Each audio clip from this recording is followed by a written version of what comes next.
Un millionnaire donna 100 dollars à une femme sans abri, mais le lendemain, il la vit agenouillée devant la tombe de sa femme.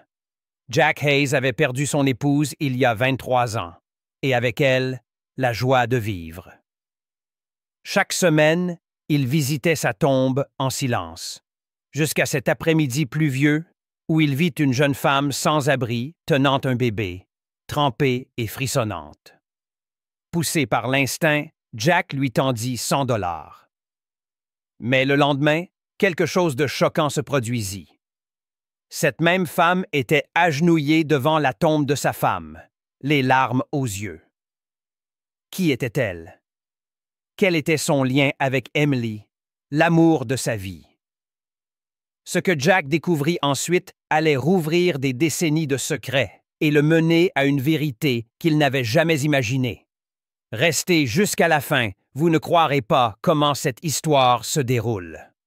Jack Anderson était le genre d'homme dont on lit les exploits dans les magazines. Milliardaire autodidacte de Charleston, en Caroline du Sud, Jack possédait une chaîne d'entreprises immobilières, des voitures de luxe et des penthouses à New York et Miami. Il avait tout, sauf la paix. Depuis 23 ans, Jack vivait avec une blessure que l'argent ne pouvait guérir. Chaque mardi, jeudi et dimanche, qu'il pleuve ou qu'il vente, Jack se rendait au cimetière de Greenwood. Là, parmi les chênes murmurants et les pierres tombales usées par le vent, reposait Emily Anderson, sa défunte épouse, son seul et unique amour. Emily n'était pas seulement belle, elle rayonnait de chaleur.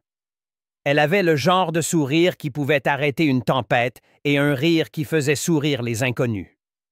Là où Jack était raison et stratégie, Emily était cœur et âme.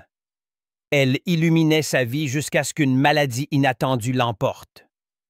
Malgré la fortune de Jack, les médecins lui avaient dit qu'il ne pouvait rien faire. Il avait tenu la main d'Emily jusqu'à la fin, regardant la lumière s'éteindre dans ses yeux. Et quand elle partit, quelque chose en Jack s'éteignit avec elle. Depuis ce jour, Jack devint une ombre. Il continuait à signer des contrats, à assister à des réunions, mais son âme était figée dans le passé. La grande maison où il dansait et rêvait était devenue un mausolée de souvenirs. La cheminée ne brûlait plus, le piano restait silencieux et le silence était assourdissant. Le seul rituel de Jack, la seule chose qui le faisait se sentir vaguement vivant, était de visiter la tombe d'Emily. Il y passait des heures, parfois murmurant des souvenirs, parfois fixant son nom gravé dans la pierre. Emily Grace Anderson, épouse bien-aimée, à jamais regrettée. C'est alors que cela se produisit. Un mardi après-midi frisquet, sous une pluie fine et un tonnerre grondant au loin, Jack gara sa Bentley près des grilles du cimetière et emprunta le chemin de pierre familier, parapluie en main. Il remarquait à peine le monde autour de lui désormais. Mais il s'arrêta. De l'autre côté de la rue, près d'un bâtiment délabré aux enseignes néon clignotantes, une jeune femme était recroquevillée sous l'auvent étroit du Main Street Deli. Elle serrait un petit paquet dans ses bras, un bébé. Ses cheveux étaient trempés, son manteau fin collait à sa peau. Elle semblait épuisée, perdue et gelée. Les pieds de Jack bougèrent avant que son esprit ne puisse réagir. Il s'approcha lentement, la pluie tapant sur son parapluie comme un métronome. « Ça va? » demanda-t-il. La femme leva les yeux, surprise. Ses yeux sombres, enfoncés, fatigués, croisèrent les siens. Elle hésita, puis hocha faiblement la tête. « J'attends juste que la pluie passe. » Jack jeta un coup d'œil au bébé dans ses bras. Le visage de l'enfant dépassait d'une couverture usée, paisiblement endormi malgré le temps. Quelque chose se serra dans la poitrine de Jack. « Vous ne devriez pas être dehors, » dit-il. « Avez-vous besoin de quelque chose? De la nourriture, du lait pour bébé? » La jeune femme hésita puis murmura « On n'a pas mangé depuis hier. » Sans réfléchir, Jack sortit son portefeuille et lui tendit une liasse de billets, 3 billets de 100 $ tout neufs. « Tenez, dit-il, prenez quelque chose de chaud à manger et des vêtements secs. » Elle fixa l'argent comme s'il s'agissait d'un objet étrange. Lentement, elle le prit, ses mains tremblantes. « Merci, » murmura-t-elle.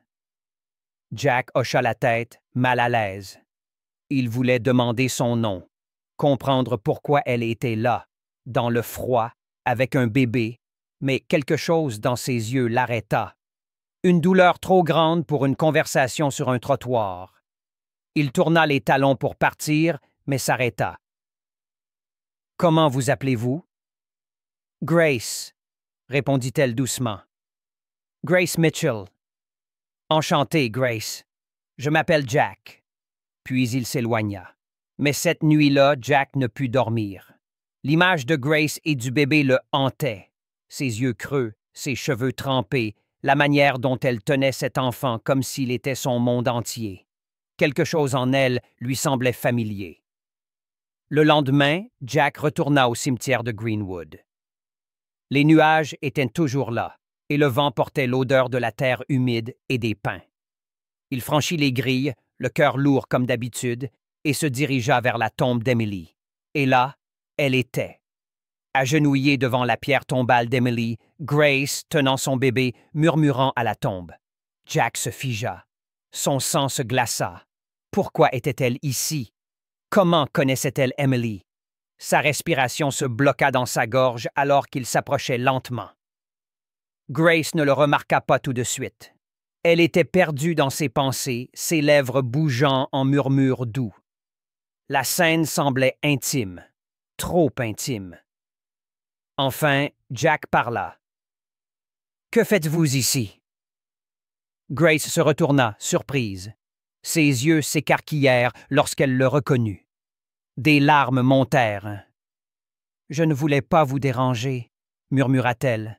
« Je devais juste venir. » La voix de Jack était ferme à présent. « Pourquoi?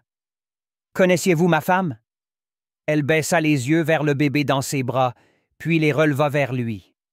Ses lèvres tremblèrent, et elle prononça les mots qui brisèrent le monde de Jack. « Emily était ma mère. »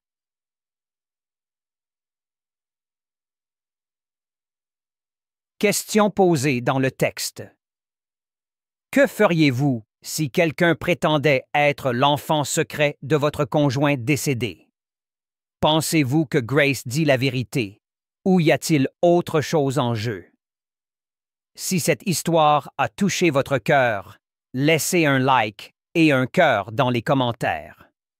Si vous voulez savoir ce qui se passe ensuite, commentez plus ci-dessous. Jack resta figé, son cœur battant si fort qu'il entendait à peine la pluie. « Qu'avez-vous dit? » demanda-t-il à nouveau, la voix basse et tranchante. Grace déglutit difficilement, ses yeux ne quittant pas les siens. « Emily Anderson était ma mère. » Jack recula d'un pas, comme si le poids de ses mots l'avait repoussé. Il secoua la tête lentement. « C'est impossible, » dit-il, à peine plus fort qu'un murmure. « Emily, elle n'a jamais eu d'enfant. Nous n'avons jamais eu d'enfant. »« Je sais, » répondit Grace doucement.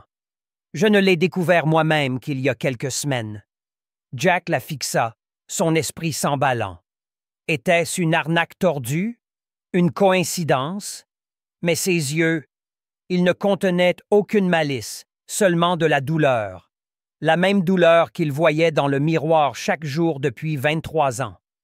Grace serra son bébé plus fort contre sa poitrine et continua, la voix tremblante. « J'ai été adoptée. J'ai grandi en Arizona. Mes parents adoptifs étaient gentils, mais j'ai toujours su que je n'étais pas tout à fait à ma place. Ils m'ont dit très tôt que j'étais adoptée, mais ils ne savaient pas qui était ma mère biologique. » Elle fit une pause pour reprendre son souffle, et Jack resta silencieux, ses pensées emmêlées comme des barbelés. « Il y a quelques semaines, » dit-elle, « je triais de vieilles affaires et j'ai trouvé une lettre. Il y avait le nom de ma mère biologique dessus. Emily Grace Williams. Le cœur de Jack s'arrêta. Williams était le nom de jeune fille d'Emily. J'ai commencé à creuser. J'ai trouvé des registres, de vieilles photos, puis son avis de décès. Ça m'a mené ici. Le monde de Jack vacilla. Il se souvenait de chaque conversation avec Emily, de ses sourires, de ses secrets, des moments partagés. Avait-elle vraiment caché quelque chose d'aussi monumental? Un enfant? Il regarda Grace à nouveau, la poitrine serrée. « Je ne comprends pas, » murmura Jack. Nous parlions d'avoir des enfants. Elle disait toujours que le moment n'était pas venu ou que nous n'étions pas prêts, mais elle n'a jamais mentionné. Elle ne m'a jamais dit. Grace hocha la tête solennellement. Peut-être avait-elle peur. Peut-être que c'était avant votre rencontre. Les yeux de Jack s'illuminèrent. « Quel âge as-tu? » « 23 ans, » répondit-elle. 23 ans. L'année où Emily était morte. Une vague de réalisation le frappa comme un train de marchandises.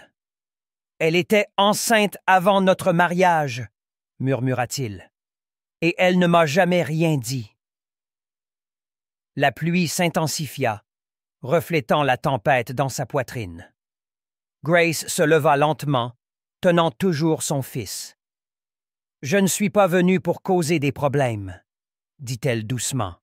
« Je devais juste voir sa tombe, ressentir quelque chose. J'ai grandi sans savoir qui j'étais, et maintenant que je le sais, c'est écrasant. » Les mains de Jack tremblaient. Il fixa la pierre tombale d'Emily, les lettres gravées semblant soudain étrangères. La femme qu'il avait adorée, pleurée, visitée chaque semaine, avait caché une fille. Sa femme avait emporté un secret dans sa tombe. Un secret qui se tenait maintenant devant lui, vivant, blessé et seul. Le bébé pleura. Grace le berça doucement, lui murmurant des mots apaisants. « Comment s'appelle-t-il? » demanda Jack, la voix creuse. « Lucas, » répondit-elle. « Lucas? » Jack regarda le petit garçon, ses cils pâles frémissant alors qu'il se rendormait. Il était si petit, si fragile. « Donc, ça fait de moi... » Jack s'arrêta. Il ne pouvait pas le dire. « Un grand-père, » termina Grace pour lui, les yeux brillants de larmes. « Si c'est quelque chose que vous voulez. » Jack ne répondit pas. Il ne pouvait pas. Il s'éloigna simplement, la pluie trempant son manteau, le cimetière se brouillant autour de lui. Cette nuit-là, Jack ne mangea pas, ne dormit pas. Il s'assit dans son bureau, les lumières éteintes, la cheminée froide et la photo d'Emily sur le manteau le fixant. Son esprit était un champ de bataille de souvenirs et de trahison. Avait-elle essayé de lui dire? Avait-elle honte? Le protégeait-elle ou se cachait-elle d'elle-même?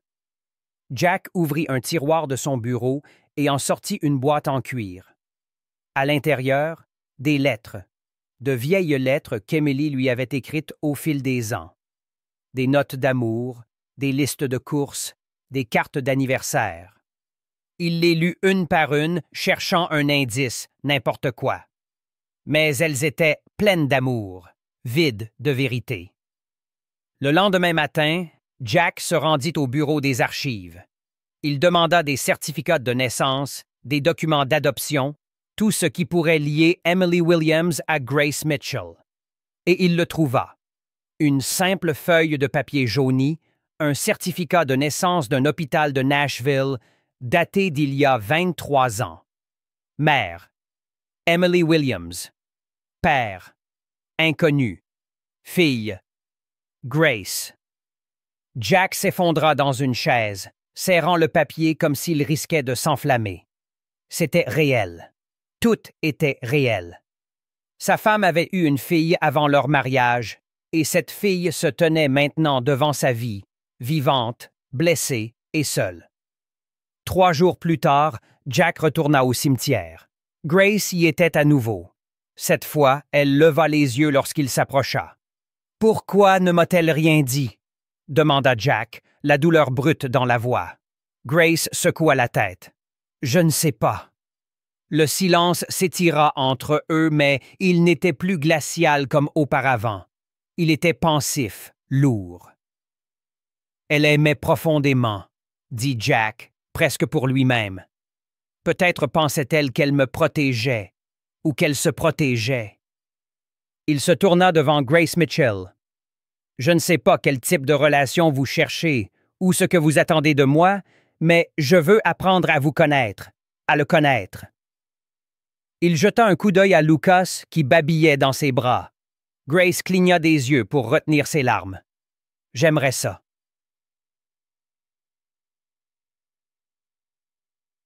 Jack hocha la tête. Pour la première fois en des décennies, il sentit un changement en lui, une fissure dans le chagrin qui l'avait enchaîné. Peut-être que ce n'était pas seulement la fin d'un chapitre. Peut-être, d'une certaine manière, était-ce un commencement. Si vous étiez à la place de Jack, ouvririez-vous votre cœur à Grace et au bébé Lucas? Ou la trahison serait-elle trop dure à pardonner? Laissez vos pensées dans les commentaires. Tapez « Famille » si vous croyez aux secondes chances. La semaine suivante, Jack ne pouvait pas se sortir Grace et Lucas de l'esprit. Il avait passé tant d'années perdues dans les ombres du chagrin que l'apparition soudaine d'une fille et d'un petit-fils avait fissuré son monde en grand. Au début, cela semblait une trahison. Maintenant, cela ressemblait à une question à laquelle il devait répondre. Qui était vraiment Emily, la femme qu'il avait aimée si farouchement? Comment avait-elle pu lui cacher quelque chose d'aussi bouleversant? Un après-midi pluvieux, Jack monta au grenier pour la première fois depuis des années. La poussière s'accrochait à chaque coin et les cartons restaient intacts depuis le décès d'Emily. Il fouilla dans de vieux albums photos, des fleurs séchées, des lettres, jusqu'à ce qu'il repère une petite valise à motifs floraux sous une bâche poussiéreuse. C'était la chose. Jack ouvrit la valise lentement. À l'intérieur, plusieurs carnets attachés par un ruban, des photos d'avant leur mariage et une enveloppe scellée portant son nom. Ses mains tremblaient. L'écriture était unmistakably Emily's. Jack déchira l'enveloppe et commença à lire. « Si tu lis cette lettre, alors la vérité a fini par te trouver quelque part. Je n'ai jamais voulu mentir. Je n'ai jamais voulu te faire mal, mais j'avais tellement peur. Avant que nous nous rencontrions, j'étais jeune et amoureuse d'un homme qui n'était pas prêt à être père. Quand je suis tombée enceinte, il a disparu. J'étais heartbroken, honteuse et perdue. J'ai donné notre bébé en adoption, croyant que c'était le meilleur choix. Puis, tu es entré dans ma vie. Tu m'as sauvée d'une manière que tu n'as jamais su. Je voulais tellement te parler d'elle, mais j'avais peur que cela change la façon dont tu me regardais, dont tu nous regardais. Chaque fois que j'essayais, je me convainquais que ce n'était pas le bon moment. Et finalement, j'ai laissé le temps l'enterrer. Mais pas un jour ne passait sans que je pense à elle. S'il te plaît, Jack, si elle te trouve un jour, ne la repousse pas. Elle est une partie de moi. Et si tu peux l'aimer, ce sera comme m'aimer à nouveau. Avec tout mon cœur, Emily. » Les larmes brouillaient de la vision de Jack. Il serra la lettre contre sa poitrine, comprenant enfin. Elle ne lui avait rien dit par honte ou malhonnêteté. Elle l'avait faite par peur et par un amour profond, imparfait. Elle était humaine. Et maintenant, Jack avait une seconde chance de réparer les choses. Le lendemain matin, Jack appela Grace et l'invita chez lui. Quand elle arriva, Lucas dans ses bras, elle était hésitante. « Vous êtes sûr que ça va? » demanda-t-elle. Jack hocha la tête, ouvrant grand la porte. « Entrez !» Ils s'assirent à la table de la cuisine, la même table où lui et Emily partageaient des cafés matinaux et des confessions tardives. Lucas gloussait sur le sol, mâchonnant un jouet. « J'ai trouvé une lettre, » dit Jack en la faisant glisser vers Grace. Elle l'ouvrit lentement, les mains tremblantes en lisant les mots de sa mère. Des larmes coulaient silencieusement sur ses joues. « Je me demandais toujours si elle pensait à moi, » murmura-t-elle. « Elle l'a fait, » répondit Jack. « Chaque jour. » Il y eut un silence, seulement troublé par les babillements de Lucas. « Je ne sais pas ce que ça veut dire, » dit Grace. « Je n'ai pas grandi avec elle. Je n'ai pas grandi avec vous. Mais je sens que je sais enfin d'où je viens. » Jack tendit la main à travers la table et prit la sienne. « Je ne peux pas rattraper les années perdues, » dit-il. « Mais je peux être là maintenant, pour toi, pour lui. » Grace sourit à travers ses larmes. « J'aimerais ça. » Jack regarda Lucas, qui rampait vers lui et tirait sur son pantalon. Il souleva le garçon sur ses genoux et plongea ses yeux dans ses yeux brillants et curieux. Emily lui avait offert un dernier cadeau. Une famille qu'il n'avait jamais connue. Et maintenant, il avait une raison de vivre à nouveau. Comment cette partie de l'histoire vous a-t-elle fait ressentir? Pensez-vous que Jack devrait pleinement accepter Grace et Lucas comme sa famille? Si vous êtes touché par leur parcours jusqu'à présent, laissez un 100 ci-dessous et dites-nous pourquoi. 2 semaines s'étaient écoulées depuis que Jack et Grace commencèrent à se voir régulièrement. Ce qui avait début de comme des conversations tendues autour d'un café se transforma lentement en après-midi chaleureux et sincère. Lucas s'était tout de suite pris d'affection pour Jack, l'appelant « Pop » de sa petite voix joyeuse, sans encore comprendre le sens du mot, mais ressentant le lien. Jack n'en revenait pas de tout ce qui avait changé en si peu de temps. Il recommençait à faire des choses qu'il n'avait pas faites depuis des décennies. Cuisiner des repas, rire des catastrophes de purée pour bébé, lire des histoires pour le coucher. Son monde, autrefois gris et lourd de chagrin, était désormais éclairé par de nouveaux départs. Mais il portait encore un dernier poids sur son cœur. Un homme du passé qu'il devait confronter. Le nom avait ressurgi lors de sa recherche du père biologique de Grace, l'homme qu'Emily avait aimé et perdu avant de rencontrer Jack. Avec l'aide d'un vieil ami, Jack trouva l'adresse de Ben dans un quartier tranquille à quelques heures de là. Il ne savait pas ce qui l'attendait. Une excuse, un déni, une clôture. Il savait seulement qu'il ne pouvait pas laisser Grace avancer sans connaître toute la vérité.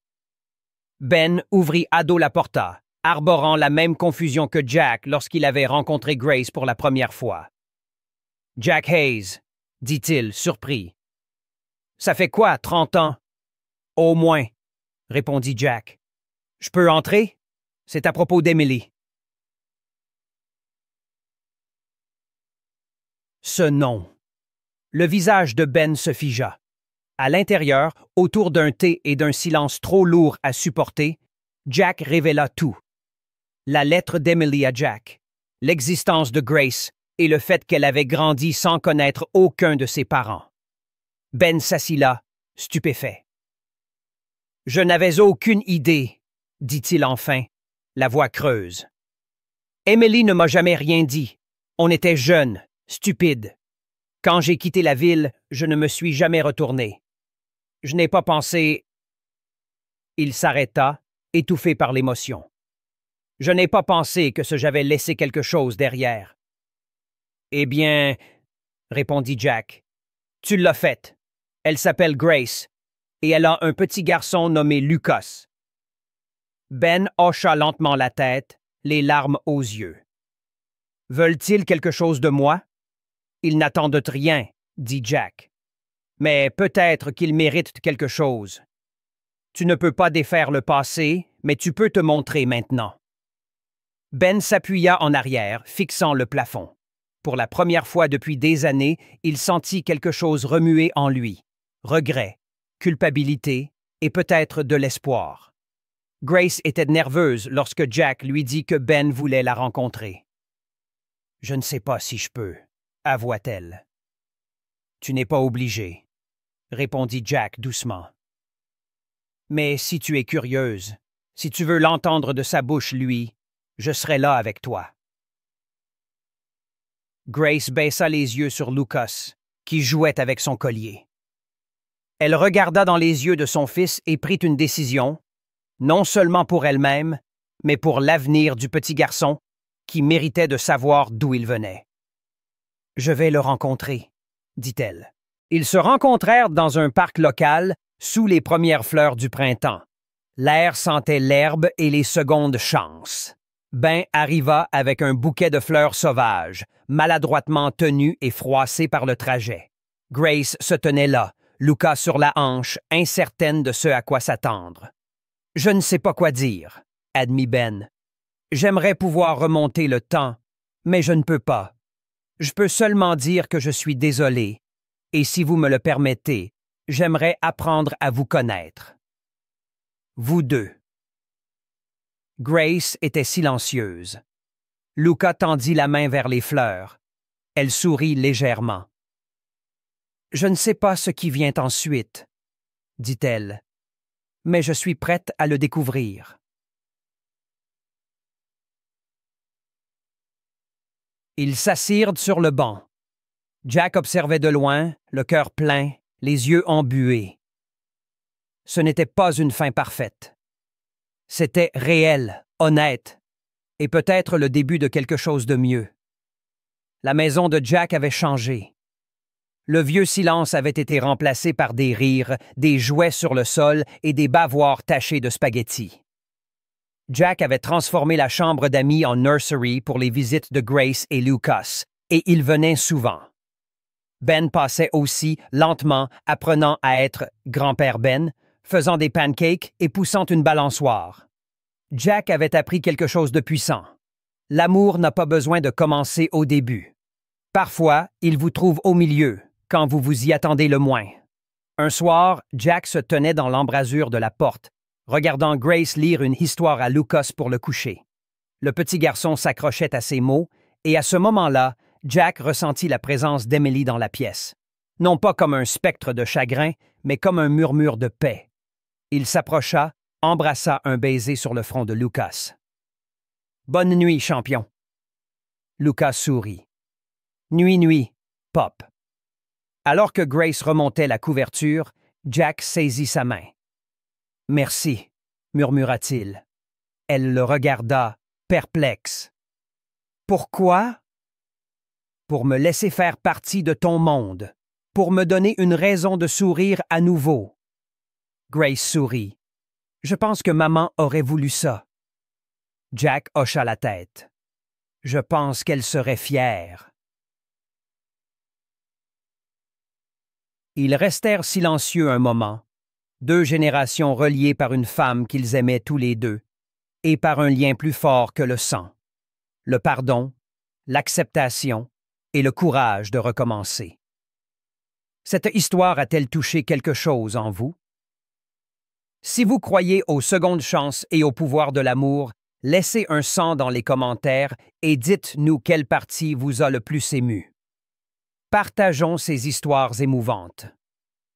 Envoyez ceci à quelqu'un qui a besoin d'un peu d'espoir aujourd'hui.